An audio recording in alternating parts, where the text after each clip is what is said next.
Chicos, ¿cómo están? Ahora sí ya estamos transmitiendo en Facebook Live. Te doy la palabra, Javi, para que puedas empezar. Correcto, muchas gracias. Buenas tardes con todos los presentes. A nombre del Instituto Nacional de Patrimonio Cultural y la Fundación Red Ecuatoriana de Cultura Funeraria, queremos extender un cordial saludo y darles la bienvenida al conversatorio virtual denominado Cuerpos, Pandemia y Muerte, la ritualidad funeraria en tiempos de crisis. El objetivo de este conversatorio es reflexionar desde diversas perspectivas los cambios y las transformaciones de la ritualidad funeraria en tiempos de emergencia en nuestro país. Queremos recordar a todos ustedes que este evento también está siendo retransmitido por Facebook Live en la red social oficial del INPC Ecuador. Además, también está siendo retransmitido por Facebook Live de la Fundación Red Ecuatoriana de Cultura Funeraria. Como primer punto en esta tarde vamos a dar paso a las palabras de bienvenida a nombre del ingeniero Patricio Zamora, director zonal 6 del Instituto Nacional de Patrimonio Cultural. Por favor, Patricio. Muy buenas tardes, reciban todos un cordial saludo. Es un gusto para nosotros compartir estos espacios de conocimiento y puesta en valor de nuestro patrimonio material. La pandemia nos puso de cara a una muerte alterada. Hoy resulta desgarradora para los familiares de quienes deben enfrentarla. El interés por la temática de la muerte genera controversia. Sin embargo, contrario a lo que se piensa, la muerte es un hecho de relevancia social en el que las experiencias particulares y colectivas se cruzan y entrelazan. Por esta razón, el Instituto Nacional de Patrimonio Cultural y la Red Ecuatoriana de Cultura Funeraria han aunado esfuerzos para presentar a ustedes este conversatorio virtual que durará 2 días. El objetivo es el reflexionar sobre sobre las rupturas, impedimentos que generó la actual crisis y también sobre la reinvención de las nuevas modalidades para la despedida. Tenemos invitados de lujo, nos acompañan en este conversatorio Daniel Rivera, presidente de la Red Ecuatoriana de Cultura Funeraria, Fausto Aguilera, auditor interno de la Sociedad Funeraria Nacional, Elsa Sinchi, historiadora del Instituto Nacional de Patrimonio Cultural, Verónica Meo Laos, docente adjunta en la Universidad Argentina de la Empresa, Alexandra Serrano, docente de la Pontificia Universidad Católica del Ecuador, y María José Vintimilla, docente en la Universidad Católica de Cuenca. No me quiero extender, quiero darles las gracias a cada uno de ustedes por el interés de conservar nuestro legado histórico y cultural y darles la más calurosa bienvenida a nombre del Instituto Nacional de Patrimonio Cultural. Bien, muchas gracias, Patricio, por tus palabras. A continuación tenemos la intervención de Natalia Rivadeneira, miembro de la Fundación Red Ecuatoriana de Cultura Funeraria. Por favor.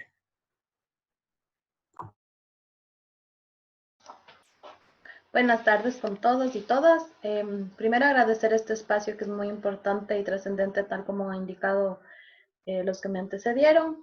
Y contarles un poquito lo que es la Red Ecuatoriana de Cultura Funeraria, que es creada en el 2014.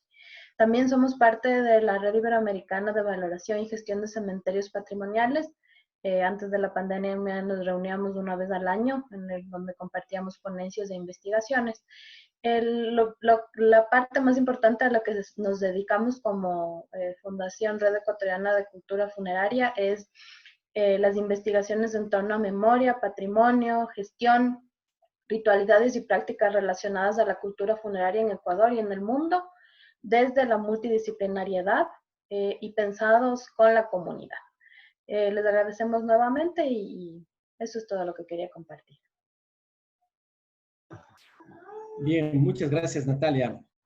Vamos a iniciar ahora con las exposiciones del día de hoy. Quiero presentar a Mauricio Velasco, funcionario del INPC Zona 6, quien va a ser el moderador de este conversatorio el día de hoy.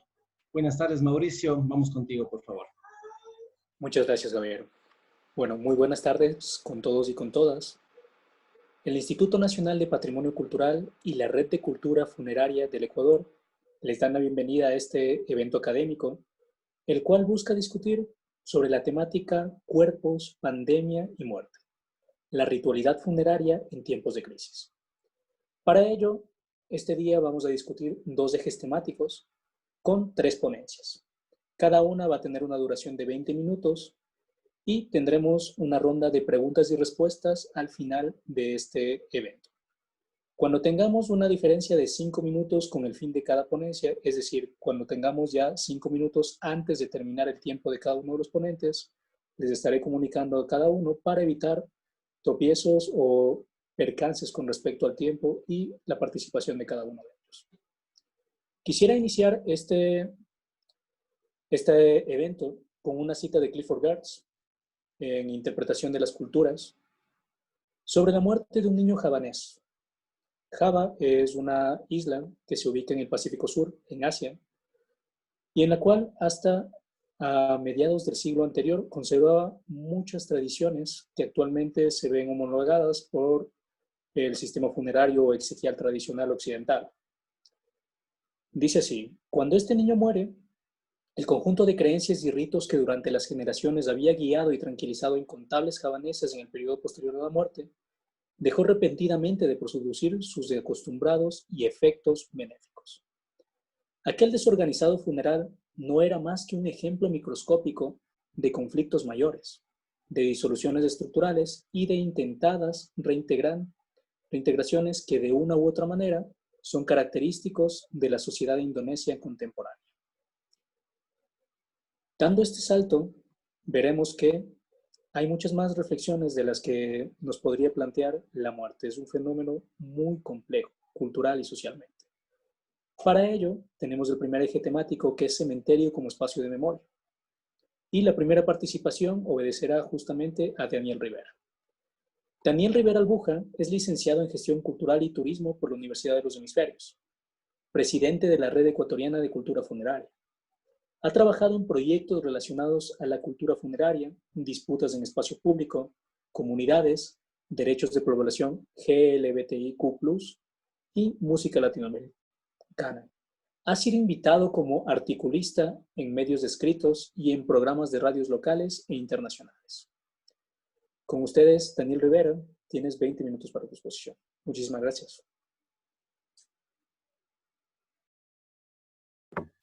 Muchas gracias, Mauricio. Voy a pasar a compartir la pantalla.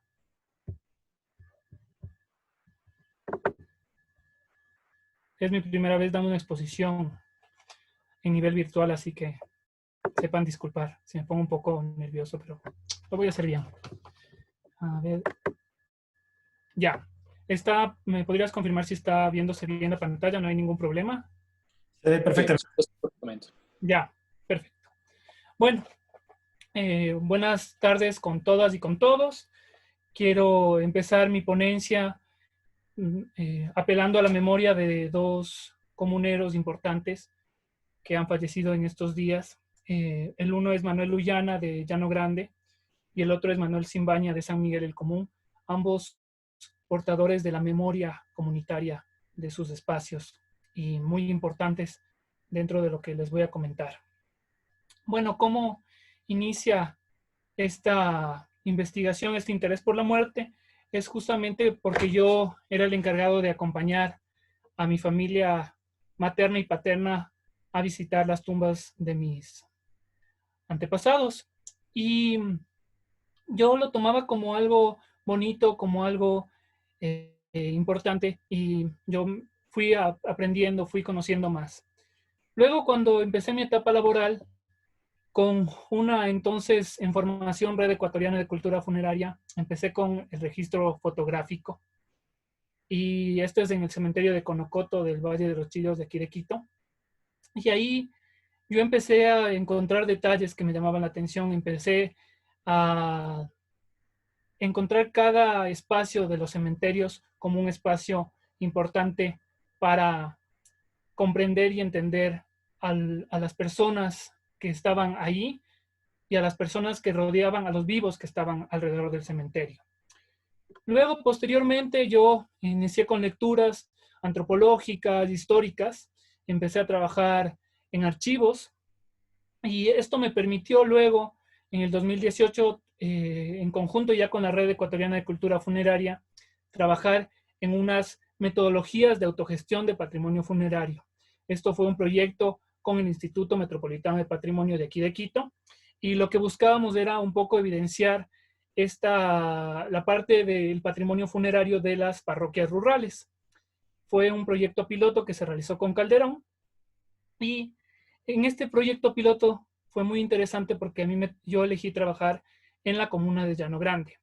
Esta comuna es una comuna indígena, fue la primera comuna que se consolidó como tal, y además de eso, lo que me permitió fue juntar, como lo señalaba Mauricio en mi presentación, me permitió juntar el tema de la música con la muerte. Entonces aquí les estoy presentando al tío arpero, Pedro Taciguano, y un poco les voy a contar cómo fue esta introducción de la música con la muerte. Y fue muy interesante porque lo que hice fue una investigación etnográfica con los descendientes de Pedro Taciguano, con Mercedes y con Enrique Taciguano, sus hijos, y encontré este espacio de la música ritual, este espacio también del quichua, del cual estoy empezando a aprender, y como estudiante de quichua quiero agradecerle a la comuna de Llano Grande por haberme brindado este espacio. Yupaychani Shunkumanta Mashikuna. Ahora, esta ponencia lo que he hecho es dividirlo en 3 espacios. El primero es hablar de los cementerios como espacios de afectos, de memorias y luchas desde la teoría. Posteriormente, lo que voy a hacer es trabajar a partir de Llano Grande esta relación histórica, simbólica y afectiva con la que antes fue su parroquia, que era Zambisa, y que es Zambisa hasta inicios del siglo XX. Y luego, Llano Grande, cómo se consolida como comuna indígena, y cómo al consolidarse como comuna indígena, también consolida un cementerio como un espacio de memoria, resistencia, de lucha. Ahora, con respecto a los cementerios, siempre han sido sitios que se relacionan para muchas personas con el miedo, con el dolor, con la tristeza. Pero también hay algo muy importante que hacen los cementerios, es que nos recuerdan esa finitud de nuestra presencia, de nuestro espacio que tenemos en la vida. Ahora, también es importante entender que hay marcas que van dejando los deudos, hay espacios, hay gestos, hay afectos que van dejando, y a pesar de que nos busca el sistema en el que vivimos, estandarizarnos, decirnos qué escuchar, qué oler, qué ver, qué escribir, qué escuchar, siempre existe un derecho a la diferencia. Y es un derecho que tenemos que defender siempre. Por eso les he mostrado estas 2 lápidas. La una es en unas criptas del Colegio San Gabriel de aquí de Quito, y el otro es en Conocoto. Es bien interesante esta lápida porque yo pude conocer a la nieta del abuelo Chago. Ahora, dentro de esto también el filósofo francés Pierre Nora nos habla de un lugar de memoria, que son los cementerios. ¿Por qué pueden ser catalogados como un lugar de memoria? Porque tienen una parte material, que pueden ser los nichos, las camineras, tienen una parte simbólica, que son los epitafios, las herrerías, tienen una parte funcional, que es donde se depositan los restos humanos. Ahora, también hay una parte muy importante en lo que señala Nora. Él habla de esta característica de los dominantes y los dominados, que tiene que ver también con Foucault. Ahora, justamente sucede eso también en los cementerios, hay esta dualidad, y tiene que ver con criterios estéticos y patrimoniales. Estas fotos que les estoy presentando es del cementerio patrimonial de San Diego. Es un cementerio que está catalogado como decimonónico, y que solo la parte monumental, donde están los grandes mausoleos de las familias importantes de Quito, aristocráticas, ricas de Quito, es señalado como patrimonial. Pero a ver, aquí hay algo muy importante. El cementerio es un espacio donde se generan rituales, ritos, se recuerda. Y lo que le da esta característica y le sigue manteniendo dentro de la memoria colectiva al cementerio de San Diego es que mantiene estos ritos. Entonces, por eso les quería mostrar estas imágenes. Ahora, justamente, como les decía, los cementerios son una explosión de afectos, pero también, así como tienen recuerdos, también hay olvidos. Y el olvido es necesario y natural, como lo señalan muchos psicólogos. Y es importante también entender que la memoria, como lo señala Walter Benjamin, son retazos y se va resignificando conforme van pasando el tiempo. Ahora, también Nelly Richard señala algo muy importante, que ella menciona que es necesario conmemorar, no se debe conmemorar ese pasado en sepia, se debe dotar de energía al recuerdo y generar un diálogo con un presente disconforme. Es decir, siempre se debe generar este diálogo y siempre se debe buscar algo. A continuación voy a la segunda parte de la ponencia, que es en cambio esta relación de Zambisa con Llano Grande. Ahora, es importante señalar que dentro de la memoria local de los llanograndenses, ellos mencionan que ellos se llamaban Hatun Pampa. Hatun es grande, Pampa es llano. Y dentro de las actas, dentro de los documentos, dentro del archivo de la Curia Metropolitana de Quito, podemos ver cómo este proceso administrativo y espiritual va señalando características étnicas, espirituales y también de temas económicos y dónde estaban disponiendo los cuerpos de quienes pertenecían a esta parroquia. Pero es interesante porque dentro de esto se va también mencionando ya a Llano Grande. Esto es más o menos del siglo XVI y es importante que esta relación con Zambisa porque luego de cuando Carapungo, que es el centro parroquial que ahora es Calderón, y Chinguiltina, que ahora se llama Mariana de Jesús, van creciendo, ellos deciden y piden, sobre todo la gente mestiza, ser considerados como parroquias y separarse de Zambisa. Pero esto genera igual conflictos con las comunas indígenas. Y dentro de eso hay muchos problemas con Llano Grande. Incluso hay acusaciones de uso de armas de fuego por parte de los curas contra los indígenas. Esto se encuentra en los documentos de cartas y pedidos. Y también se va entendiendo que hay un sentido político, económico y simbólico dentro de esta nueva parroquia que es Calderón en ese momento. Y este proceso de parroquialización vemos que se va complicando. Y además existe una relación muy fuerte entre los vivos y muertos. Yo les he copiado esta parte de este fragmento, de este documento, que nos da cuenta de cómo es importante esos restos, esas cenizas de los antepasados para los comuneros en ese momento, para los llanograndenses. Ahora, ¿cómo se va consolidando esta comuna indígena? Se va consolidando a través de un dirigente comunitario que se elegía desde épocas prehispánicas, que era un barayuk.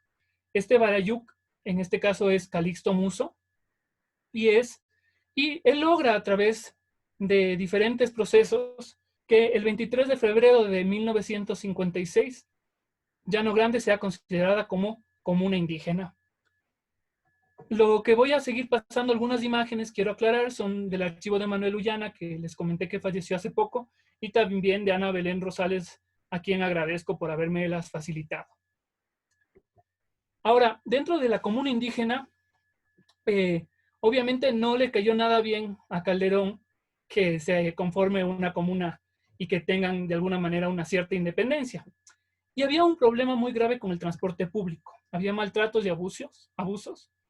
Y finalmente, los comuneros de Llano Grande logran que el 8 de junio del 69, el transporte comunitario, el transporte pasa a ser comunitario. Se compra un autobús muy importante entre la historia y la memoria. La memoria nos señala un tema más afectivo, más emotivo, más subjetivo. Y nos señala también un pasado que siempre está presente. Ahora, el cementerio, ¿qué tiene que ver con todo esto? Bueno, el cementerio está unido a esta lucha, porque hay una lucha por generar este cementerio que pasa por lo religioso, que pasa por lo político, que pasa por lo racial. Y el cementerio se funda también en 1969, igual que los transportes. Y es un espacio propio para tener a los muertos. Ahora, también aquí tiene que ver la música, porque justamente Pedro Taziguano, el tío arpero, era uno de los que inducía y que amedrentaba, provocaba que los comuneros continúen manifestándose. Su hijo Enrique Tasihuano me contó una anécdota muy bonita, que cuando ya la gente estaba muy cansada de protestar por el transporte, él les dijo, le subieron una camioneta, pusieron un parlante para que suene la arpa y animó a los comuneros a que sigan caminando y sigan marchando para protestar. Ahora, lamentablemente, como sucede en estos procesos sociales y políticos, hay muertos también. Y uno de ellos fue Raúl Tasihuano. Raúl Tasihuano era hijo de Pedro Tasihuano y él fue asesinado. Hay todavía muchas conjeturas, no está claro cómo fue, quiénes fueron. Y obviamente el cementerio no está ajeno a eso. Estos conflictos raciales, religiosos y políticos entran dentro del cementerio, entran dentro de esta memoria, entran dentro de esta historia. Ahora, aquí tengo una foto de Raúl Tasihuano y como pueden ver dice, por tu pueblo hasta la muerte. Luego el terreno del cementerio es importante señalar que fue un terreno donado comunitario. Fueron construyéndose a base de mingas y fue administrado por el tío síndico, el Pedro Pulupamuso, que pueden ver su fotografía ahí. Él está también enterrado en el cementerio. Y el cementerio de Llano Grande tiene una cruz que señala a los fallecidos en un accidente de tránsito. El grupo, la banda de músicos de Llano Grande y también el grupo de danza Sisapacari. Y es interesante porque a partir de este accidente, de esta fatalidad que sucede, se genera el encuentro de culturas rurales que se realizó hasta el año anterior. Obviamente, supongo que este año por temas de sanitarios no se podrá realizar, pero se realizaba desde ese año.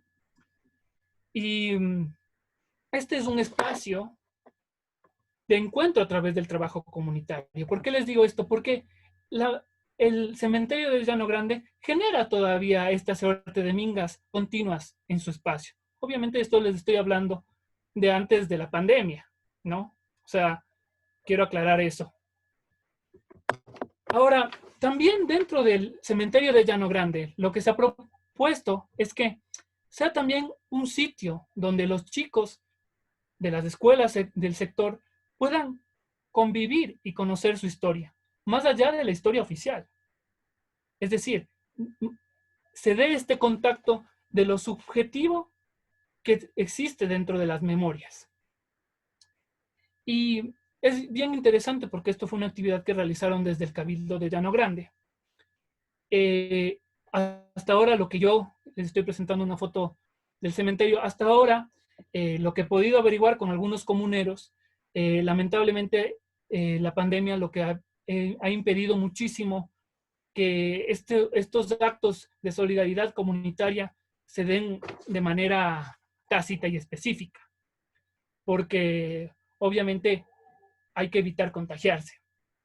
Y lo que sí se da y que sí se permite el acompañamiento es en el momento del enterramiento y es con los familiares muy cercanos. Esto me lo comentó Ana Belén Rosales y se da con solo las personas cercanas al difunto.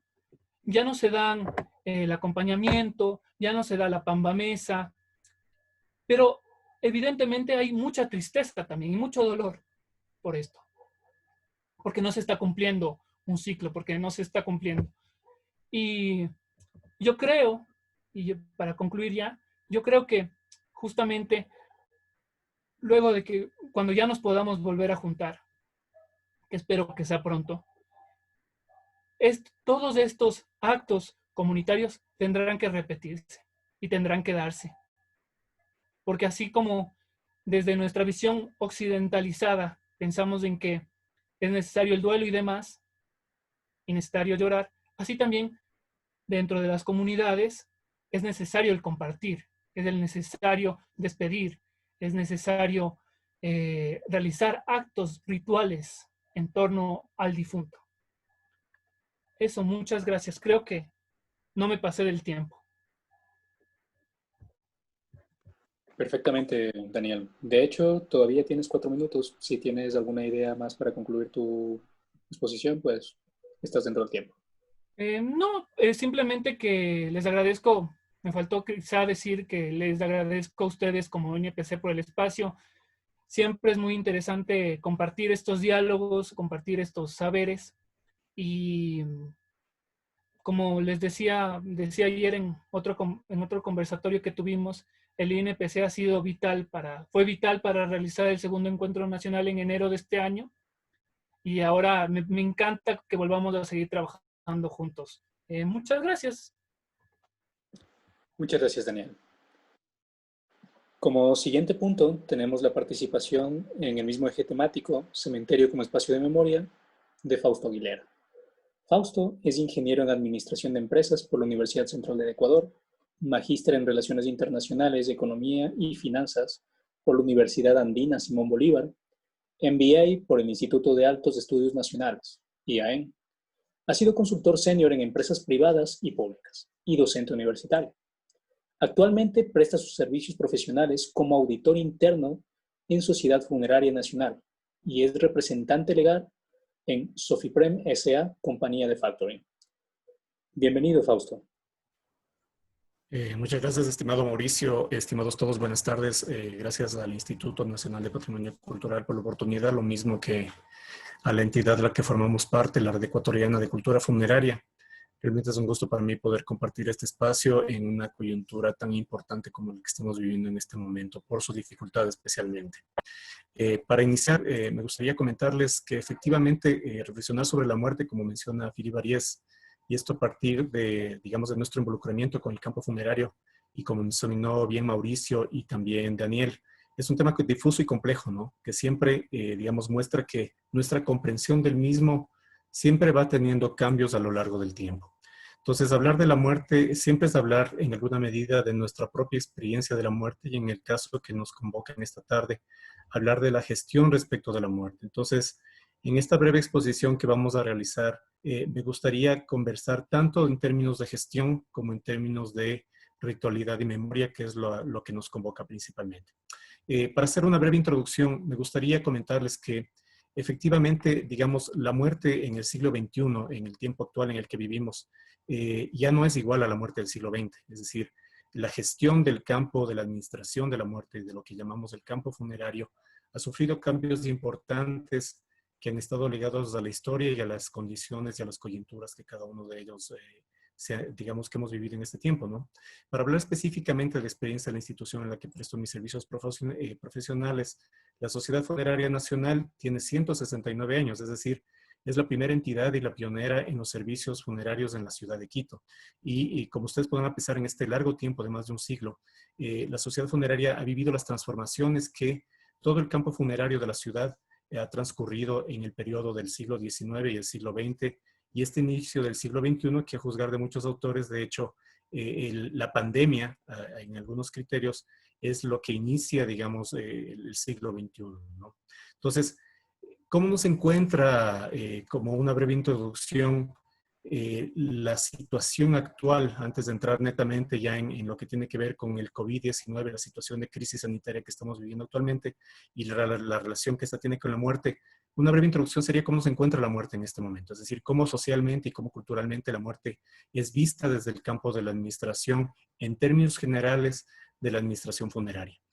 Primero, me gustaría añadir que hay por lo menos tres o cuatro factores que son importantes como un marco que nos permite entender la situación actual.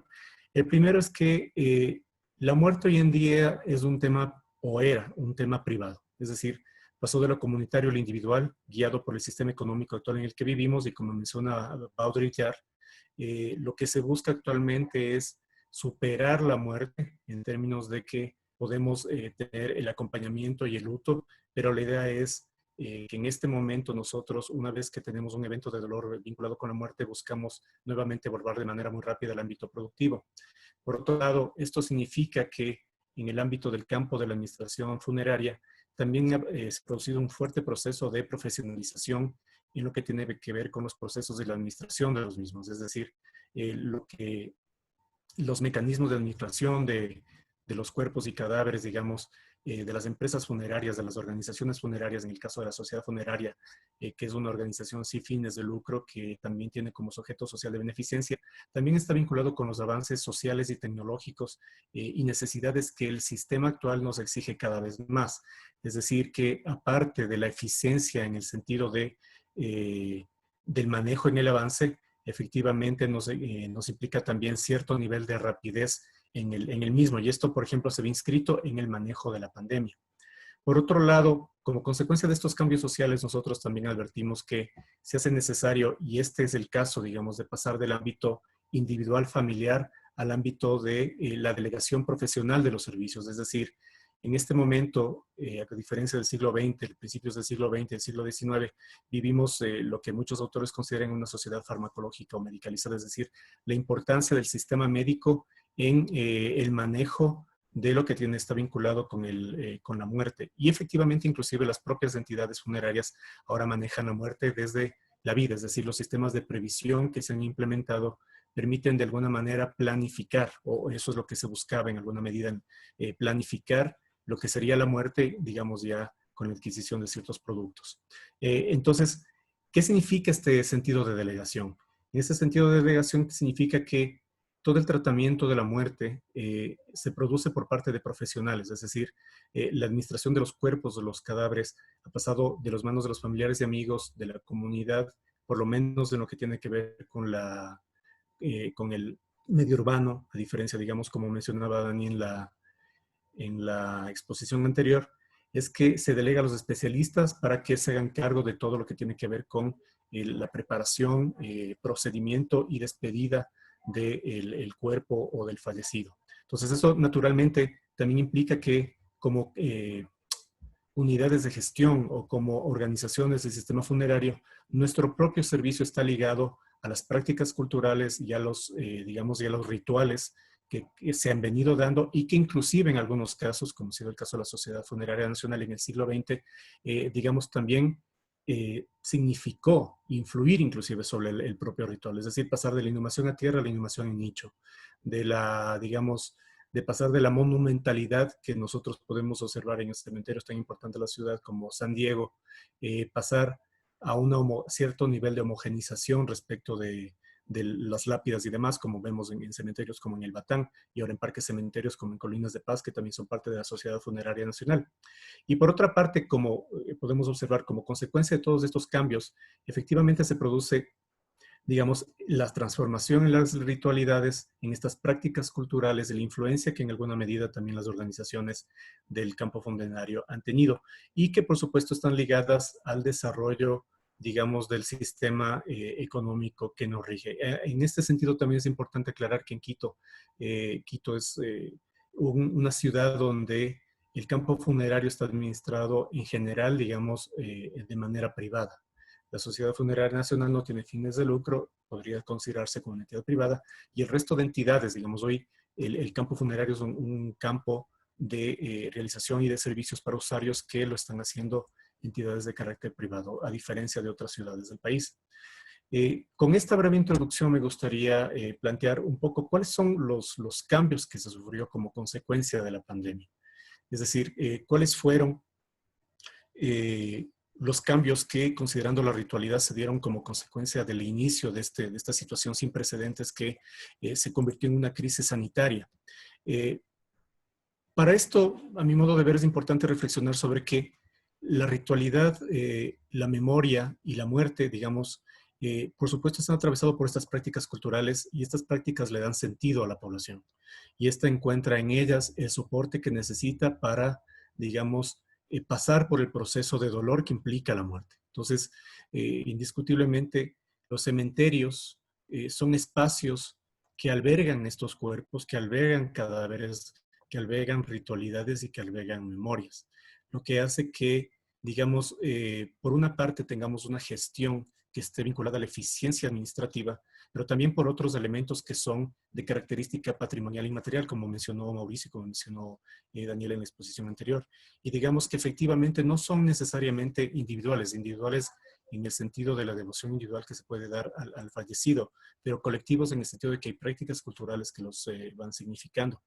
Entonces, ¿Esto qué indica? ¿Qué nos muestra esta evidencia? Que estas prácticas o los cementerios como espacios que guardan la memoria, como laboratorios de memoria, como lo ve la red de cultura funeraria, por ejemplo, están adheridas a las formas de cómo la gente, digamos, de la ciudad enfrenta la muerte de los familiares y en este caso del COVID, que es un tema importante porque en este momento nuevamente la enfermedad nos ha puesto a la muerte en primer plano.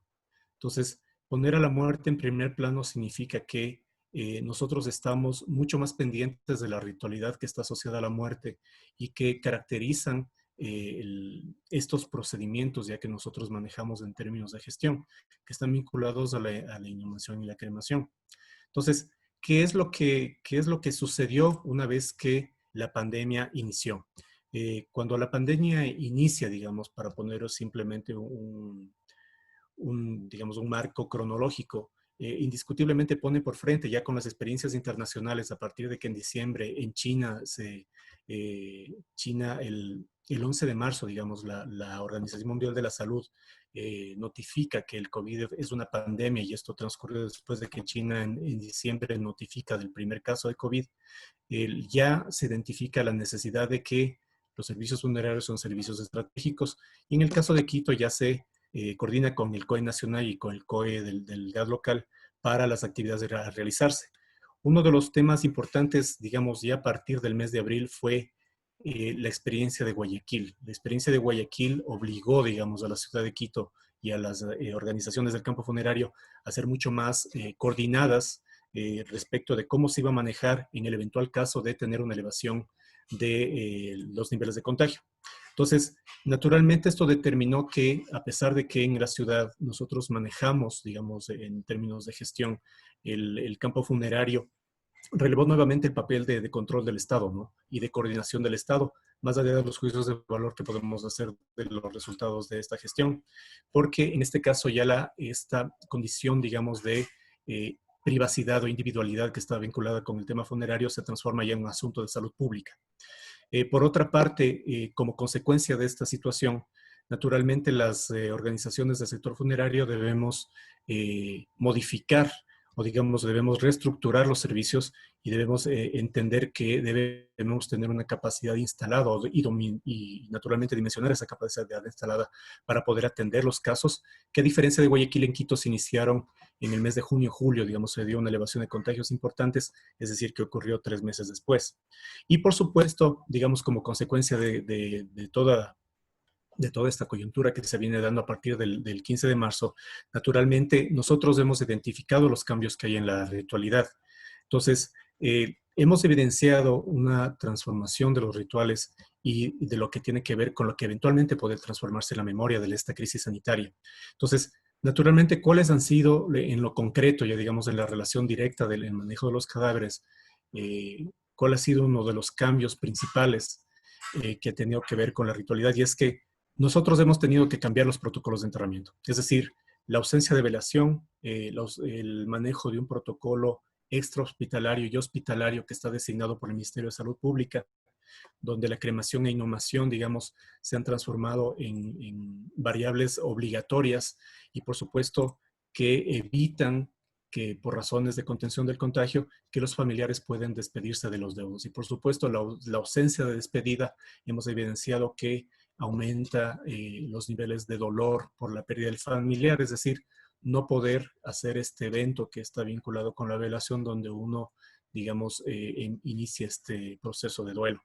Por otra parte, naturalmente, ya una vez que se ha evidenciado una elevación de los contagios a las organizaciones que trabajamos en el campo funerario, también nos ha identificado elevar los niveles de eficiencia, y eso quiere decir que los procedimientos deben ser mucho más rápidos. Por lo tanto, digamos, vinculado con el tema anterior, naturalmente, todo el proceso de velación y duelo es mucho más corto. Esto, digamos, nos permite avisorar por lo menos una hipótesis de que efectivamente vamos a tener que desplazar, o parte del ritual tiene que desplazarse un tiempo posterior cuando ya se pueda hacer una visita física. Es decir, el duelo y el rito no se ha desplazado en alguna medida en el sentido físico, sino que se ha trasladado al ambiente digital, es decir, en el sistema económico y no solamente en el manejo de la muerte. Lo que nosotros identificamos es que efectivamente el uso de las tecnologías, que ya era un proceso que se venía dando en el campo funerario, se ha acelerado de manera importante, pero que, digamos, la gente tendrá que resignificar en la medida en que es la única manera que tiene en este momento de despedirse de sus familiares. En lo que tiene que ver con la memoria, por lo menos en la parte estadística, naturalmente, uno de los cambios es que hay que hacer, y digamos, como en el caso de la cuestión de salubridad, hacer una discriminación respecto a los registros que se guardarán sobre el evento que estamos viviendo, que es básicamente registros de los fallecidos como consecuencia de la pandemia, de los que han sido registrados conforme a las entidades de control que están manejando los temas. Y por otra parte, también creo que hay un tema interesante respecto de las prácticas culturales, porque ligado, digamos, a la importancia que tuvo en su momento la iglesia, y que principalmente en el sector rural no ha perdido, pero en el urbano, digamos, ha cedido a las entidades del campo funerario, es que debido a la creencia religiosa, hay personas, digamos, o hay usuarios o hay familiares que se han negado, digamos, son renuentes al tema de la cremación. La cremación en este caso está normada por, digamos, los criterios salubristas que debemos adoptar para poder, digamos, reducir el nivel de riesgo que tiene que ver el manejo de un cadáver con COVID. Y sin embargo, hay gente que por concepciones de práctica cultural religiosa, digamos, todavía considera que la cremación es un trato infame al cuerpo. En este sentido, el exponerse a un horno está vinculado un poco con la idea de ir al infierno. Entonces, en este caso hay gente que todavía cree conveniente o más conveniente ser inhumada en tierra que ser cremada. Y que además es uno de los procedimientos que se puede hacer. No se puede colocar a la gente en nichos de cuerpo. En este sentido, digamos, identificamos que efectivamente, como nosotros vemos al campo funerario, es un campo en permanente cambio y evolución que está vinculado tanto a la tendencia social y económica como a la propia práctica cultural, que también se va modificando en el tiempo. Y además que todas estas prácticas son parte del patrimonio a nuestro modo de ver, como bien mencionaba Dani, no solamente lo monumental histórico está visto desde una perspectiva patrimonial, sino también todas las prácticas y rituales que tienen en cada uno de las comunidades tienen en cada uno de los cementerios. Es decir, las prácticas de San Diego pueden diferenciarse a las prácticas de Colinas de Paz o a las prácticas del centro norte de Quito, pero todas constituyen prácticas culturales que van dejando memorias y registros que identifican, digamos, cómo opera nuestra cultura en medio de una situación como la que estamos viviendo. ¿Cuáles en esta nueva coyuntura, nuestro modo de ver, podrían ser los desafíos y retos que nos plantea? Indiscutiblemente adaptar estos cambios de ritualidades y ofrecer nuevas alternativas a los usuarios para cumplir con este proceso de duelo, considerando a la salubridad y, digamos, y en el corto, mediano plazo, a la identificación de la relación que tenemos con el COVID, con esta pandemia como una nueva variable, es decir, el aumento de la bioseguridad, la reducción de las aglomeraciones y demás son parte de estos nuevos procedimientos que se deben adoptar. Por otra parte, digamos, mantener y gestionar la memoria de una manera digna, porque el resto humano, a pesar de ser resto humano, no pierde la característica de humano, si valga la redundancia. Por lo tanto, digamos, es parte del deber que quienes gestionamos el campo funerario debemos operar, es decir, mantener la memoria de quienes han perdido a sus familiares y cercanos a causa del COVID mediante el registro de los hechos que están sucediendo o por lo menos los que competen a nuestra institución. Por otra parte, creemos que es importante también y aunque, digamos, esto tiene que ver también con temas demográficos, con la edad de la gente, con el manejo de las tecnologías de la información, es aproximar los mismos hábitos de la gente, las mismas prácticas respecto de la ritualidad a estas nuevas formas que están ligadas a la tecnología. Es decir, ya antes de la pandemia habían velatorios y memoriales por lo que estamos haciendo en este momento, por medios virtuales. Y esta probablemente es la nueva coyuntura, si queremos llamar igual normalidad.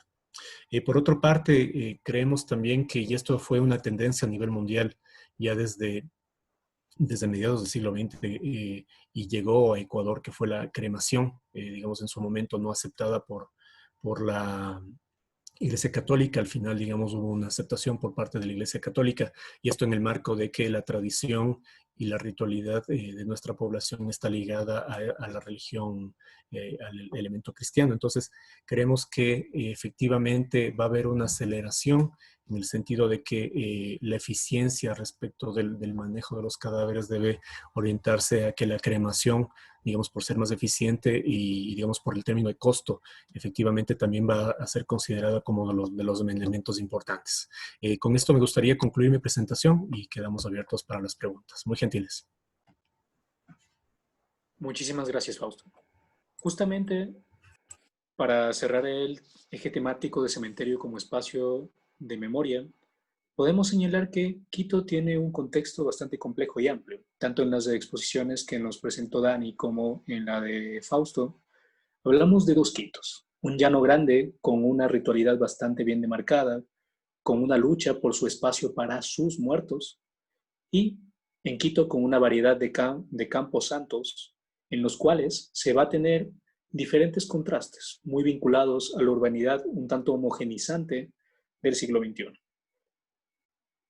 Dado ello, daremos paso al eje temático número 2, cuerpo y ritual, en el cual nos acompañará Elsa Sinchi. Elsa se encuentra cursando estudios de doctorado en la Universidad Complutense de Madrid. Es máster en la antropología de lo contemporáneo por la Universidad de Cuenca. Tiene una especialización en historia por la Universidad Andina Simón Bolívar. Ha estado vinculada a proyectos de investigación con el Instituto Nacional de Patrimonio Cultural en el convenio con CENESID, específicamente en el proyecto 5 Espacios. Actualmente se desempeña como historiadora regional del INPC Zonal 6. Sus líneas de investigación están enfocadas en historia social y cultural, antropología de la muerte y patrimonio cultural inmaterial. Bienvenida, Elsa.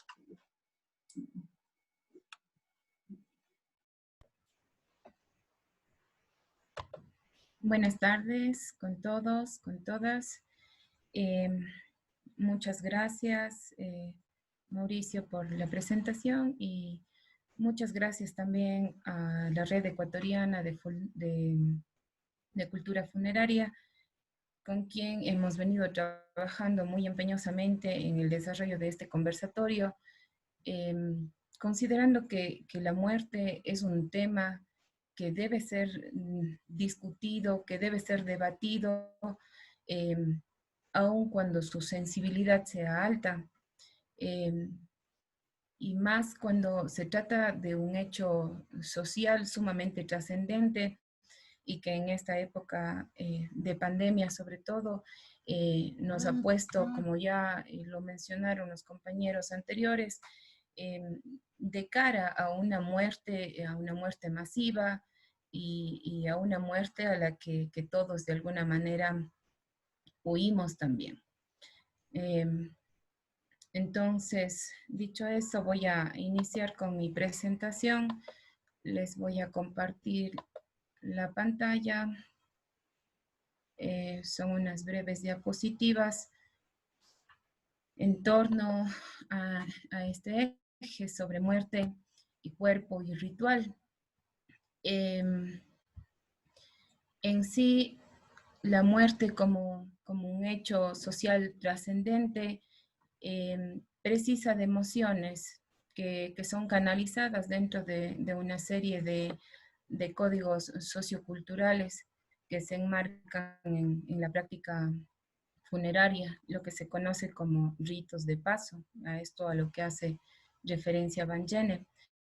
Y estos ritos de paso lo que hacen es ser acciones encaminadas a favorecer el cambio de un estado hacia otro. En este caso, el cambio del muerto a pasar a ser un difunto que activa constantemente la memoria de los vivos. En este proceso de reestructuración, la presencia del cuerpo muerto resulta crucial, ya que sobre él se articulan las prácticas rituales y a partir de estas se establecen relaciones sociales determinadas entre los vivos y los muertos. Entonces, de allí su importancia, ¿no? Yo les he puesto en la diapositiva una cita de Laura Panizo, quien estudia el tema precisamente del cuerpo y del ritual. Ella se enfoca en el tema de los cuerpos desaparecidos tras el conflicto de la dictadura militar en Argentina. Y ella reflexiona precisamente y dice, ¿no? La muerte tiene presencia a través del cuerpo. A través de este puede ser hablada, representada, experimentada y compartida socialmente. Si no hay el cuerpo, son otras las dinámicas y obviamente nos enfrentamos a otra problemática. En este sentido, en esta exposición, lo que propongo es una vía de análisis sobre los sentidos dados a los cuerpos muertos, sus prácticas, y para ello parto de los aportes de la antropología de la muerte, quien en efecto ve a la muerte como un hecho no solo biológico, sino también social, y de donde precisamente se hace un análisis de cómo los ritos de paso y la noción sobre todo del estado liminal es la que nos lleva a entender el proceso de la presencia del cuerpo en el ritual.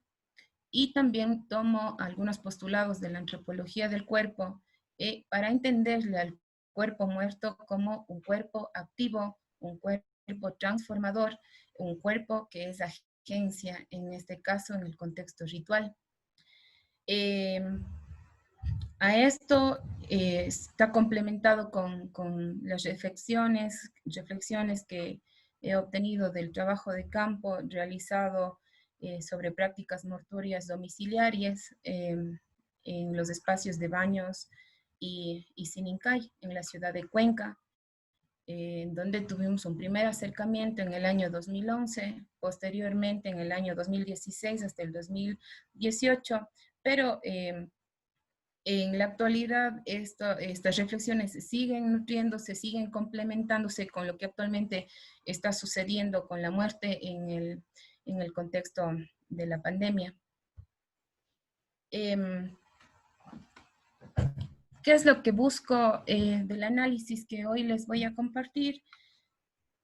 Busco por un lado entender la forma en la que el tratamiento y el estado del cuerpo repercute sobre las relaciones sociales entre los vivos y los muertos. Y por otro lado, busco también focalizar la agencia del cuerpo muerto por su forma de estar en el mundo. Abro entonces la discusión, primero ofreciéndoles un breve contexto desde donde parte este análisis. Y bueno, si bien la inquietud inicial por la temática de la muerte en la antropología se encuentran en trabajos que resaltan la importancia sobre esta presencia del cuerpo en el contexto ritual, son pocas realmente las investigaciones que han puesto al cuerpo en el foco de atención. Es algo como que ya está y no hemos prestado mucha atención a eso. Sin embargo, el trabajo de Robert Hertz, quien realiza etnografías en la Indonesia, tiene aportes muy importantes. Él hizo hincapié en la necesidad de enfatizar en el tratamiento y el estado del cuerpo muerto. A la vez estableció este paralelismo entre el estado del cuerpo y el estado del alma en el proceso ritual.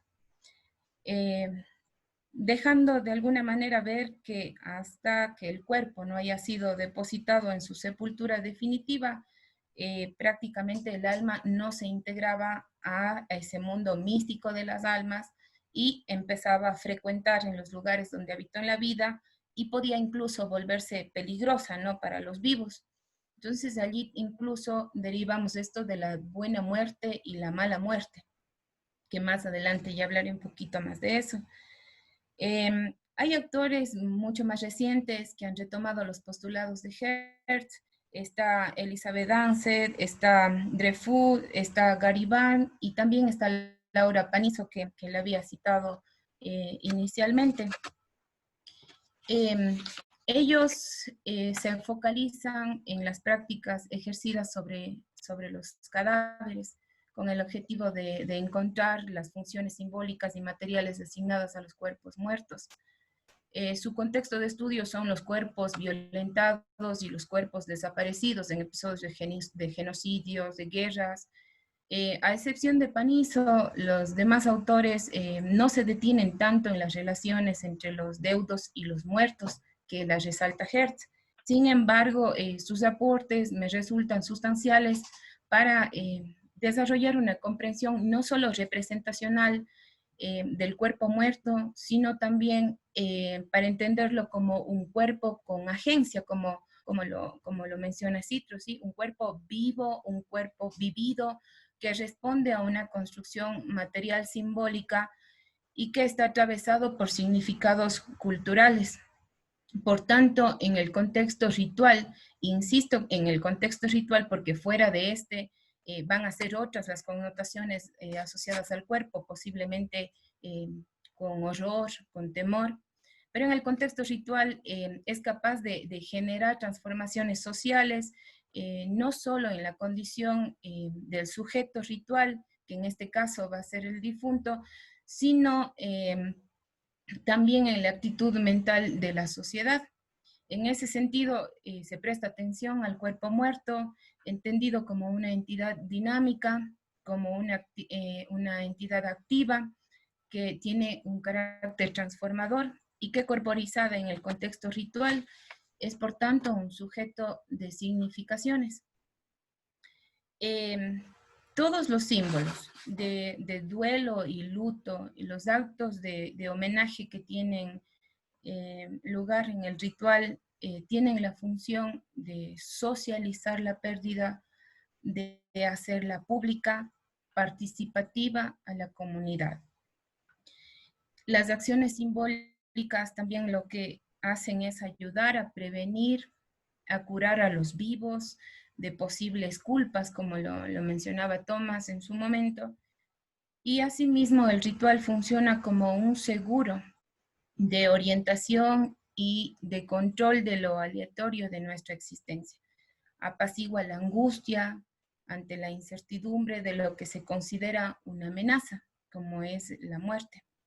De este modo, los rituales colectivos referidos al duelo y al luto no solo tienen la función de rendir culto a los muertos, sino también de habilitar un espacio social de solidaridad en donde los deudos y los allegados pueden asumir la muerte, pueden ubicar al muerto en un espacio de la muerte, tanto espacial como categóricamente, y a los deudos pueden ubicarlos en un espacio que corresponde dentro de la estructura de las relaciones sociales. De allí que después de la muerte biológica de un ser querido, se vuelve prioridad acoger al cuerpo muerto, porque permite asignarle un lugar estable y porque permite a los vivos preservar el equilibrio individual y social. Es como una forma de domesticar la muerte, nos dice Thomas respecto a este aspecto. En el marco situacional del velorio,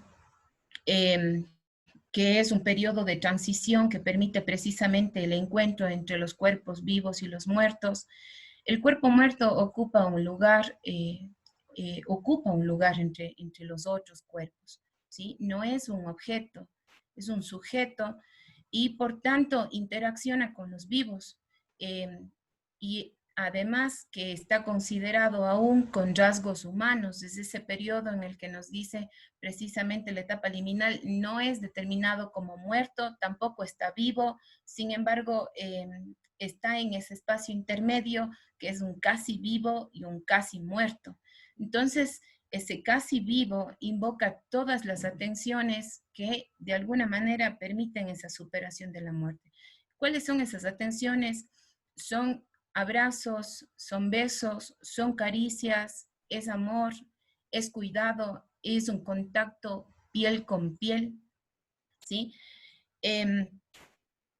Les voy a leer una pequeña, un pequeño extracto de una nota precisamente del trabajo de campo sobre este contacto y sobre la importancia de tener a ese cuerpo reflejado como un casi vivo en el momento del velatorio. Dice, a puerta cerrada le asistimos a mi abuelo, le peinamos, le colocamos crema en la cara, en el cuello, en las manos, en los oídos, en los ojos le colocamos un poco de vaselina, le peinamos con gel, le pasamos talco por todo el cuerpo, le pusimos vaselina en los labios para que no se vean resecos y oscuros. Luego le vestimos con su traje de fiesta, le pusimos medias. Su olor era único y la piel del rostro le quedó limpia y clara. Se veía bien, no parecía muerto, parecía dormido, inspiraba mucha ternura. Mi tía era la que sabía qué tenía que hacer, ella lo amortajó, otros lo ayudaban en lo que se solicitaba. Cuando ya estaba lista, le dimos el último abrazo y dimos paso para que lo pongan en el ataúd. ¿Sí? Entonces, en este sentido, el cuerpo muerto presente en el ritual lo que hace es confrontarnos emocionalmente con algo que nosotros queremos a veces negar, ¿no? Con la muerte. Y en ese maquillaje que se destalla sobre el cuerpo, aparece una dialéctica semiótica, ¿no? Esto de contraponer la muerte versus la vida. Es decir, de contraponer, de oponer lo feo versus lo bello. El maquillaje lo que hace es, no oculta la identidad, al contrario, la resalta y lo que hace es ocultar lo desagradable en este caso. ¿Sí? Aun cuando los detalles pudieran parecer los más sencillos, realmente resulta complejo en su significación, por cuanto a través del cuerpo lo que se hace es naturalizar la muerte, se hace resignificar la vida, y es una forma en la que se toma control de una circunstancia adversa. En este sentido, es un cuerpo significado por la familia, significado por la comunidad. A través de él la muerte puede ser hablada, experimentada, puede ser representada, puede ser compartida, puede ser habitada, ¿sí? Da ese soporte a quien en ese momento de dolor lo está necesitando. Deviene entonces como el cuerpo como un símbolo dominante al cual hace referencia Víctor Turner, y no solo haciendo alusión a los fenómenos y a los procesos naturales y fisiológicos que provocan los decesos, ¿no? Sentimientos, sino también a los principios y valores de organización social que guían a las personas y como miembros de grupos y de categorías sociales. Entonces, las características observables del cuerpo sin vida permiten a los vivos enfrentarnos hacia nuestra propia muerte. La falta de este impide la puesta en práctica de mecanismos colectivos que permiten lidiar con el dolor de la pérdida de un ser querido y no permite el reconocimiento público de la muerte, permaneciendo en el dolor, la pena y la incertidumbre en la esfera privada sobre todo, y sin la existencia de ese terreno firme, las emociones de luto y los espacios de identificación de la muerte pasan a un abismo, en ocasiones sin fin, ¿sí? Ahora, si algo hemos aprendido quienes estamos vinculados con la antropología, si algo hemos aprendido en este contexto, en el contexto actual en el que vivimos, es que las sociedades humanas, más allá de las diferencias culturales, se caracterizan por clasificaciones que nos permiten ordenar el mundo que nos rodea. Y dentro de esas clasificaciones están la mala muerte y la buena muerte. Esta mala muerte asociada con formas de violencia, con sufrimiento, con irrupción del tratamiento convencional del cuerpo, Y esta buena muerte asociada con lo contrario, ¿no? Con ausencia de violencia y con tratamientos correctos sobre los cuerpos muertos, y que aquí tienen un lugar esencial. Muchos hemos sido sorprendidos, en este caso, por la posibilidad de tener una mala muerte. El actual contexto del COVID nos ha puesto de frente no solo a nuestros espacios locales, ni regionales, ni nacionales, sino a nivel general, ante una difícil administración de la muerte, porque ha copado prácticamente la vida diaria del planeta. Hay números inéditos sobre cadáveres en corto tiempo, morgues, funerarias y cementerios saturados. Creo que nuestro caso más cercano fue Guayaquil, el que nos lleva inmediato a ese episodio. Agonizantes y difuntos sin poder ser acompañados. Una alta mediatización de la muerte que profundiza mucho más el tema de dolor y el miedo. Estas situaciones que actualmente nos afectan, no solo, como decía, de nuestra localidad, sino a nivel, creo que de la humanidad entera, nos ha puesto también de cara frente a cuerpos contaminados, acumulados en hospitales, en las casas, en las calles, pero que pese a ello, estos cuerpos siguen siendo tan sagrados como las relaciones que conllevan. La idea de contaminación y de amenaza de una muerte masiva pues han generado nuevos protocolos de manipulación y de acompañamiento de los cuerpos. Dentro de uno de esos protocolos estaba el embalaje de los cuerpos muertos, la suspensión de las misas, se impidió los velatorios, podían ser dentro del núcleo.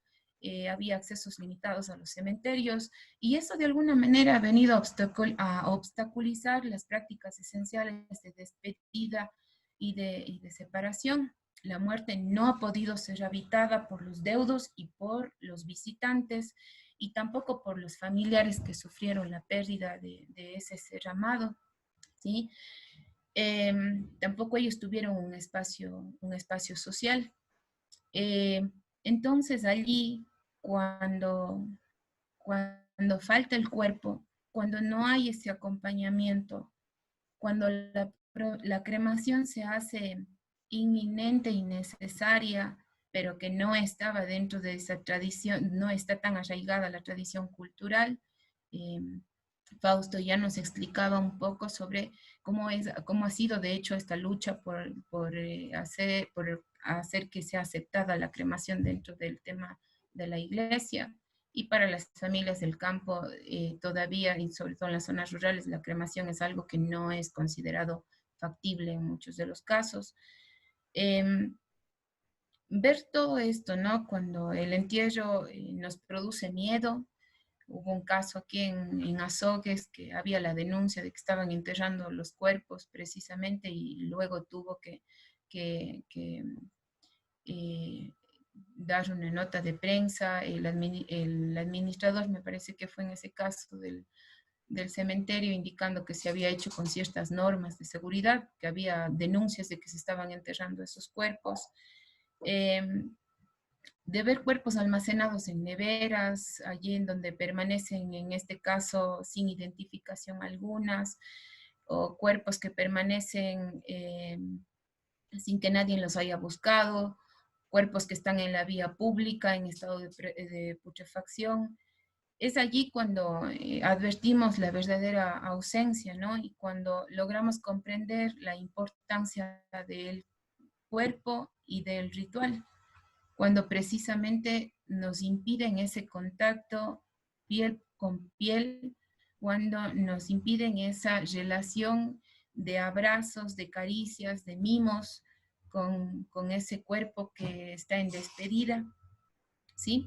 Entonces, el estado liminal, en este caso traído por Turner primero, traído por Turner, luego de que Arnold Van Gennep lo desarrolló, es característico de los rituales de paso, implica la confusión de las categorías habituales, ambiguas, ¿sí? Que se dan sobre todo en el velatorio, en donde, como les había dicho, el muerto no está totalmente muerto, tampoco está vivo, pero es un espacio que de la ambigüedad también nos permite la reflexión y que nos permite la transformación.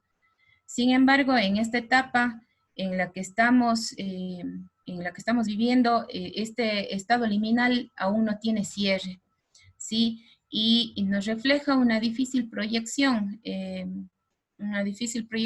hacia el futuro, tanto para los vivos que no pudieron acompañar, en este caso correctamente, a sus difuntos, y que van quedando con la idea de que hay deudas pendientes que tienen, porque tampoco pudieron acompañar a otro familiar quien perdió también a su ser querido. Entonces se van generando esto, rompió esos lados de reciprocidad que eran característicos dentro de los rituales fúnebres. Y también, por otro lado, esta liminalidad también refleja esa proyección a futuro de que los muertos están en espera de esa atención, ¿no? Una atención que va a permitir aliviar precisamente a los vivos la culpabilidad.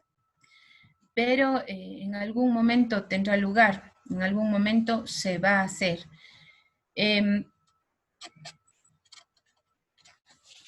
Y con esto creo que termino.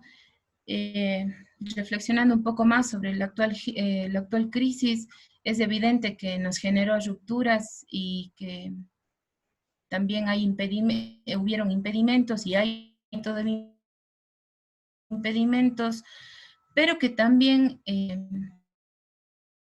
dentro de esas rupturas, esos cambios de transformaciones, también se dio paso a la reinvención de las modalidades de la despedida, ¿sí?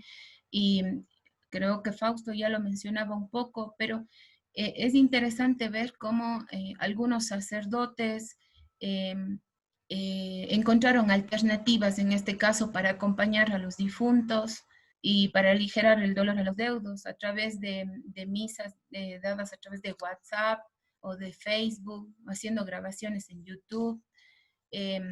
También crearon una especie de altares recordatorios virtuales, y también lo que, en el caso, por ejemplo, de Baños, que es el lugar de estudio, también se daban transmisiones de las celebraciones por altoparlantes, se conectaron altos parlantes, y como está precisamente la iglesia en un punto alto, gran parte de la comunidad puede escuchar las misas, las ceremonias, sean las normales, digamos, o las que están asociadas con los temas de ritos, de la muerte.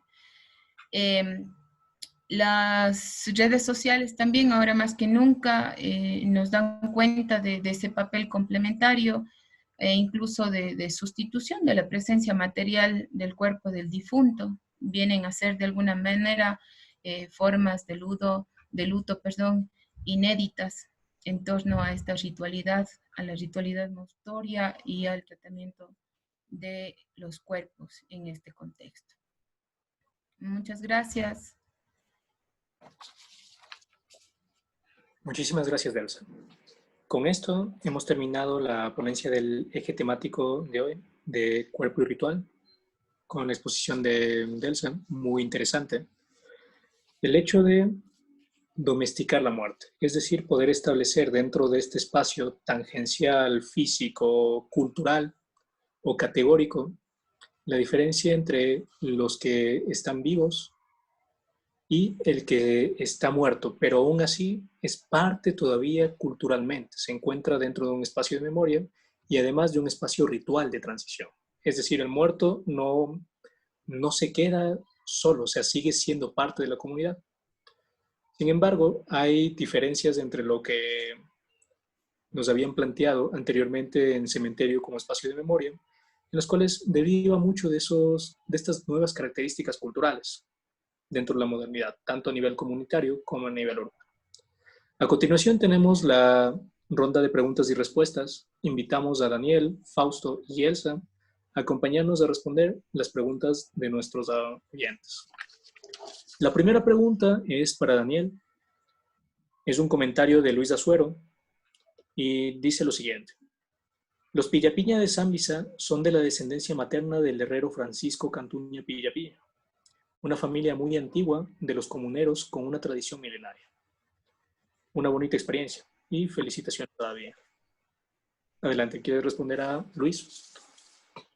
Sí, le quería agradecer, perdón, tuve un problema con mi internet, está fallando, pero quería agradecerle a Luis justamente por este dato que me habla de la familia Pillapaña, muy agradecido por ese dato. Yo no, la verdad no tengo información de lo que él me comenta, no he hecho una investigación en torno a genealogía de esta familia.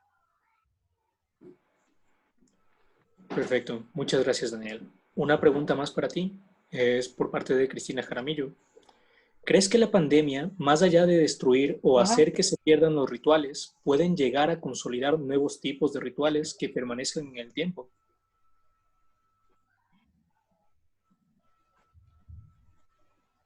¿Deseas que la repita? Creo que los rituales...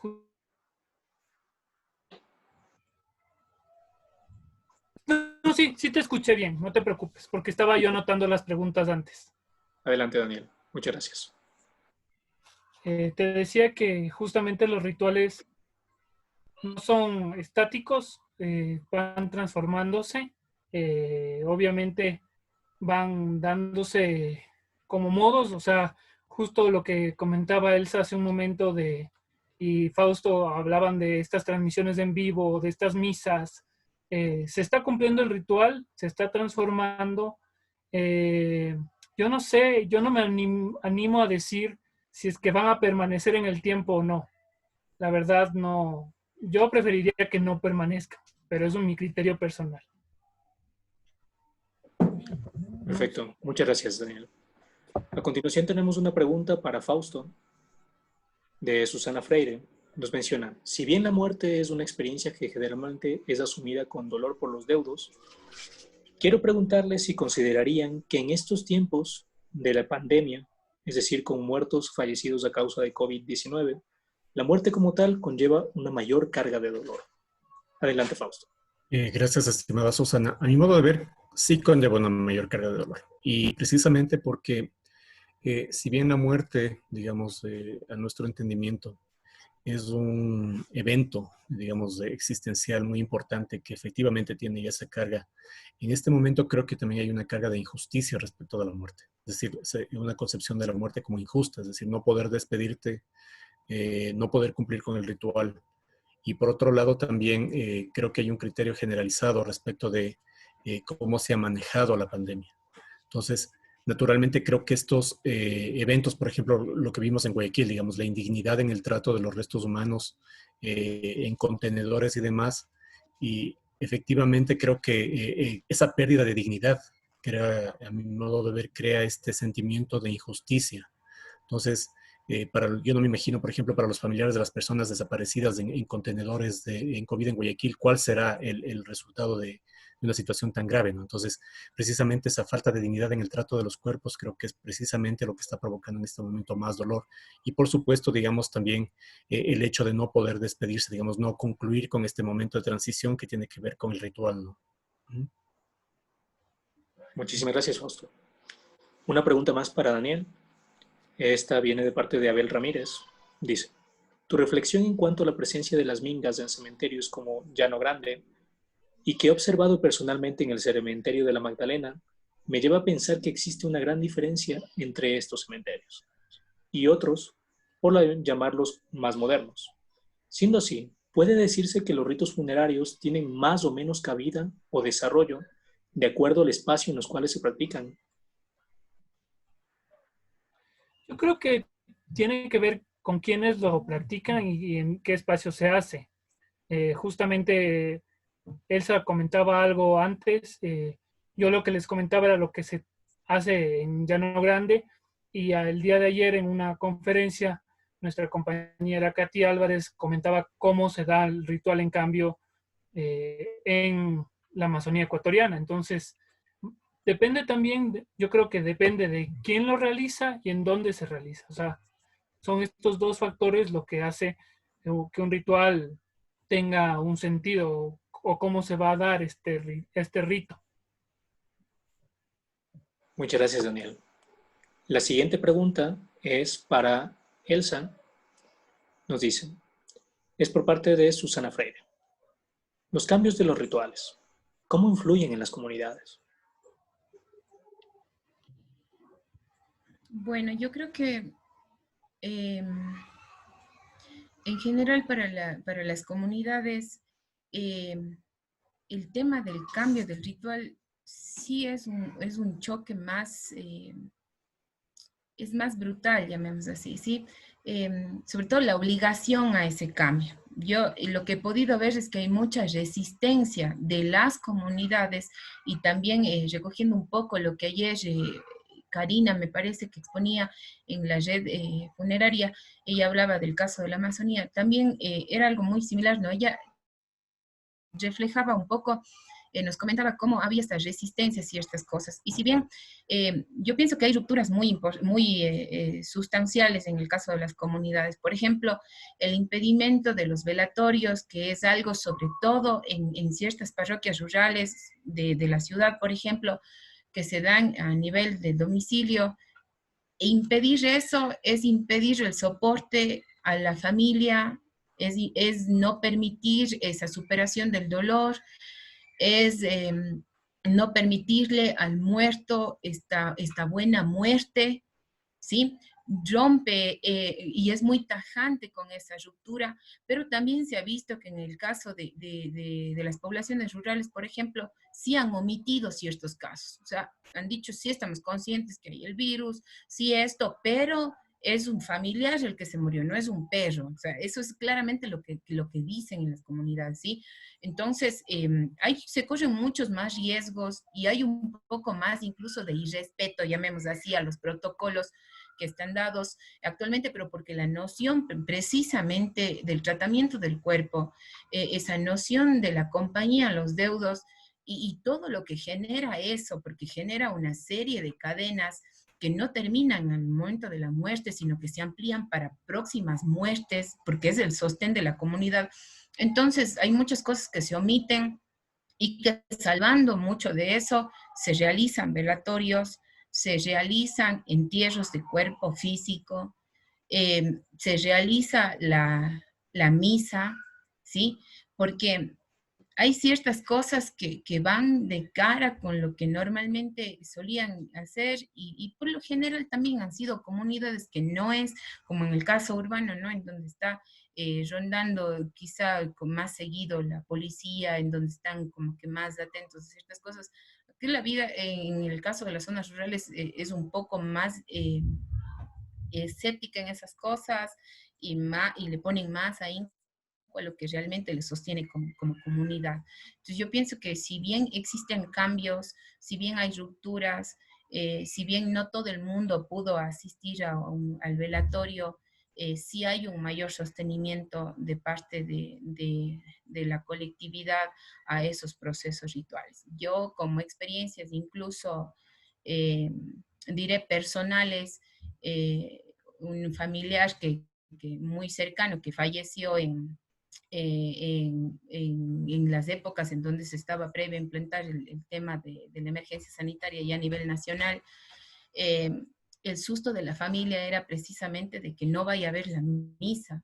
El susto de la familia era de que se vaya a enterrar sola, porque es lo peor que puede pasar en un momento de la muerte, ¿no? Entonces, había un aceleramiento por parte de toda la familia en que se cumpla el ritual prescrito y en que por nada del mundo vaya a suspender el curita la misa, que sí suspendió, pero que a la final terminó dando en el cementerio. O sea, hay adaptaciones más bien que se hacen, pero no terminan rompiendo totalmente el esquema como sí sucede y sucedió no en otros lugares en donde obviamente las dinámicas también son distintas.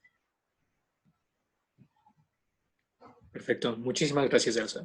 Tenemos una pregunta para Daniel y para Fausto.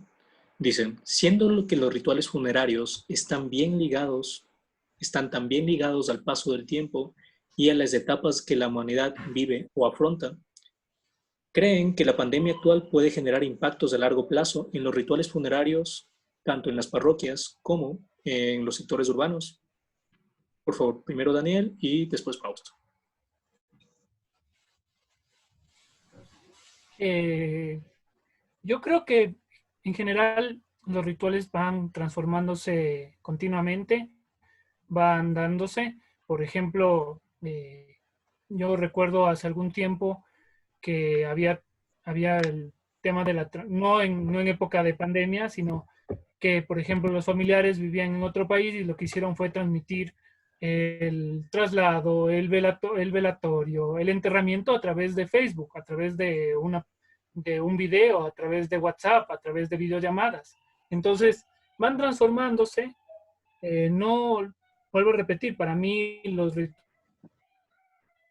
rituales no son estáticos, se van transformando de acuerdo a cómo el hombre los va viviendo.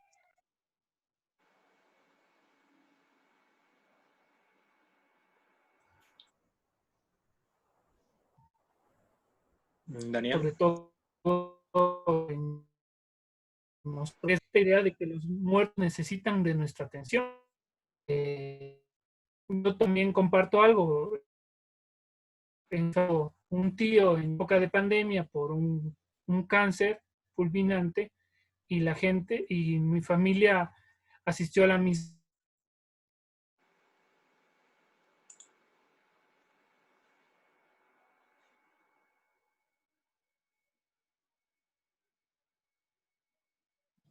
Ha habido inestabilidad en el Internet durante todo el día y al parecer esto es lo que pasa hoy. Perfecto. Bueno, mientras se reincorpora David, creo que podemos hablar del caso de los camposantos y servicios exequiales urbanos con Fausto, por favor. Bueno, respecto a los cambios de largo plazo, nosotros creemos que indudablemente si es que hacemos un análisis de los cambios que ha sufrido, quizás un análisis podría ser exceptuando la pandemia y en este caso, digamos, como consecuencia de la pandemia. La evolución del campo funerario, por lo menos en la ciudad de Quito, al respecto, uno de los trabajos más interesantes, creo que yo es seminal en este sentido, es el trabajo que realiza Leonardo Salumbide respecto de la profesionalización del campo funerario, que es, si no estoy equivocado, su tesis de maestría. Entonces menciona claramente, digamos, que el campo de la muerte es un campo en permanente disputa, ¿no? Y por otro lado, digamos, la muerte también y la muerte de los individuos deja la impronta de la estructura que, digamos, legisla o que domina ese momento. Entonces, digamos, en este momento estamos legislados o por lo menos en un periodo prepandemia, por estos cambios rápidos que ha sucedido en el campo funerario, donde la individualidad de los mecanismos de consumo y los de mercado, por lo menos en la ciudad de Quito, han determinado la manera como la gente se enfrenta con la muerte, es decir, la previsión, la compra del seguro funerario, el servicio delegado al actor funerario, etc. Yo creo que, a mi modo de ver, como consecuencia de la pandemia, hemos vuelto a poner, digamos, los criterios que si bien no son comparables, digamos, con el criterio saludrista que proviene de la Ilustración, ¿no? La idea de que los iglesias, los muertos o los cuerpos salen de las iglesias porque los miasmas que producían eran maléficos para la población. Nuevamente nos vemos enfrentados a una situación en la que como humanidad, como bien mencionaba Elsa, estamos viviendo un fenómeno global donde la muerte se pone por delante y donde yo creo que nuevamente la medicina, digamos, de esta sociedad farmacológica se acentuará. Digamos, creo que los cambios que hemos vivido en estos últimos 6 meses, en algunos casos yo creo que son cambios irrevocables, es decir, ya la aglomeración y el distanciamiento serán parte de la existencia y esto, por supuesto, obligará que los rituales y prácticas que están ligados tanto a la práctica cultural de la muerte como a la propia gestión del campo funerario también deberán sufrir esos cambios, ¿no? Entonces, a pesar de ello, yo no soy muy nostálgico respecto de que no se pueden realizar velaciones o digamos quizás en el sentido comunitario esto es mucho más importante, pero las ciudades en los periodos urbanos sin duda, digamos, irán adaptando cada una de las formas que se van acogiendo para continuar con el ritual. Es decir, el ritual no se ha detenido, el ritual ha sufrido cambios, como bien mencionaba Daniel. Ha sufrido cambios y sin duda seguirá sufriendo cambios, teniendo, digamos, al orden de salubridad como una variable importante. Muchas gracias, Fausto. La siguiente pregunta es para Elsa. ¿Qué decir de aquellas organizaciones iniciáticas que para la percepción de los nuevos socios o miembros deben pasar por un proceso de muerte simbólica para una nueva vida? Por favor, Elsa. A ver, déjame primero entender bien la pregunta. Dale, ¿deseas que la repita o no? Ya, le estoy leyendo. Perfecto. Organizaciones iniciáticas para la admisión de nuevos miembros deben pasar por una muerte simbólica.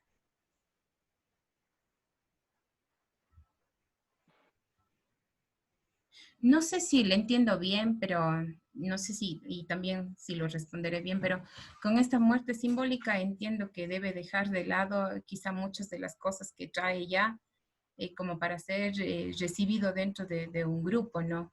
Lo entiendo así. Y bueno, si es que son procesos y si es que en este caso hay aceptación de los miembros que van a ser vinculados, esta muerte simbólica de lo que trae, de este bagaje que trae, para iniciar en este caso un nuevo rumbo de vida, entiendo que es posible, ¿no? Entiendo que se puede dar y que también actúa bajo ciertas normas y códigos. No sé si estaré entendiendo bien la pregunta, me parece que es Marquito el que hace la pregunta, pero si puede, no sé, definirla un poco más, capaz que puedo ir un poco mejor por la respuesta. Perfecto. La siguiente pregunta es para Fausto. Dice, con la generalización de la práctica de la cremación, ¿llegará el momento en el que casi no se realicen enterramientos? Esta pregunta es de Franklin Cepeda. Gentil, estimado Franklin. Digamos, entendiendo que la gestión de los cuerpos en equipamientos extramuros, digamos, en las afueras de la ciudad, proviene de una concepción, como mencionábamos, salobrista del siglo XIX, XX. Efectivamente, ya cuando quedan conurbados los cementerios, uno de los principales problemas de la gestión de los cuerpos es el espacio.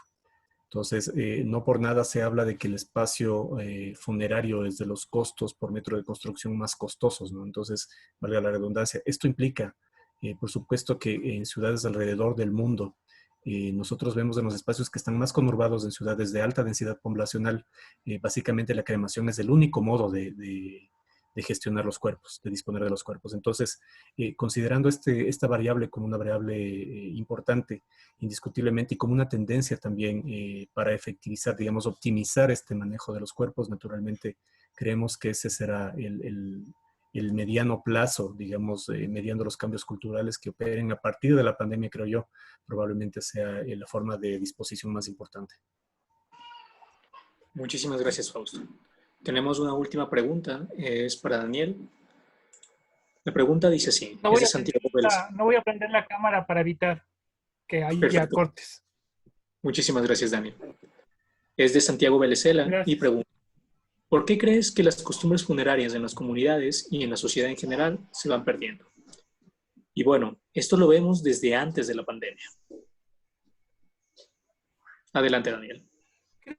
Creo que sí, justamente hay algo que siempre suele comentar Leo y sabemos comentar entre... Leo es el coordinador, Leonardo Saldumbide, y algo que comentamos mucho es que, por ejemplo, ahora es muy extraño que se vele en casa.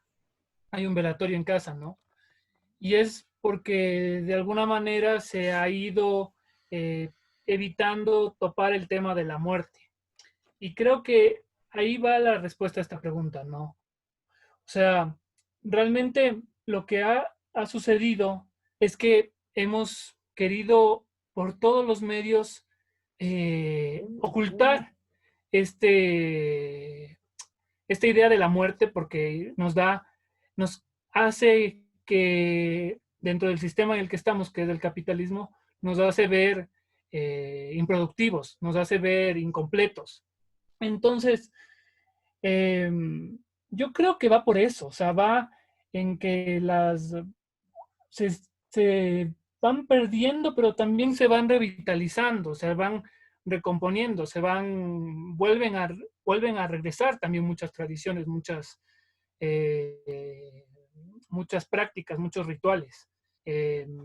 creo que justamente es un ir y venir constante, ¿no? Entonces, nada, lo que nos queda hacer es, creo yo, intentar generar esta memoria oral, esta memoria, este intercambio con los que nos están siguiendo adelante, perdón, con los que nos están siguiendo adelante, para que justamente los rituales se mantengan, se mantengan los juegos, se mantengan las prácticas, se mantenga la visita al cementerio y demás, dentro de lo que cabe y dentro de lo que se puede, creo yo. Muchas gracias, Santiago, por tu pregunta. Muchísimas gracias. Con esto hemos concluido el set de preguntas y respuestas. Estamos muy agradecidos con Elsa, Fausto y Daniel por sus intervenciones y sobre todo el hecho de que han complejizado un tema que aparentemente nos resulta un tanto distante. La muerte, los cementerios, el ritual que conlleva el dar ese espacio de transición.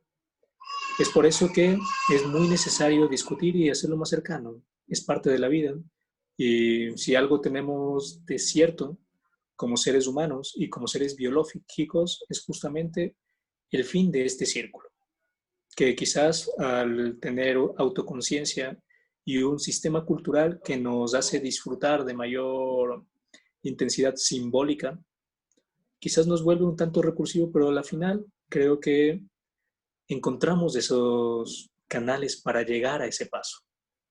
Muchísimas gracias a todos ustedes. Damos el paso a Javier Pesantes para el cierre de esta primera jornada y no sin antes invitarlos para que participen con nosotros el día de mañana. Desde las 17 horas vamos a tener 2 paneles más, 2 ejes temáticos más con 3 ponencias bastante interesantes que va a seguir hablando acerca de esto, la cultura funeraria. Muchísimas gracias y adelante, Javier. Bien, gracias, Mauricio. Queremos agradecer a Mauricio Velasco, moderador del día de hoy, en este conversatorio. También a los expositores Daniel, Fausto y Elsa por sus interesantes temas presentados el día de hoy. Y por supuesto a todos ustedes, los asistentes y sus preguntas y aportes. Los invitamos, como dijo Mauricio, a que nos acompañen el día de mañana a partir de las 17 horas, 5 de la tarde, en la segunda parte del conversatorio con los ejes temáticos Cuerpo y Ritual, que será presentado por Verónica Meo Laos, y el tema Psicología y Muerte, a cargo de Alexandra Serrano y María José Pintimilla. Nos volvemos a encontrar el día de mañana. Gracias a todos. Muy buenas noches. Muchísimas gracias. Una buena noche y un gusto compartir con ustedes. Un gusto. Gracias. Buenas noches, gracias. Hasta mañana. Un gusto igual. Gracias. Hasta luego. Una buena noche para todas y todos. Gracias.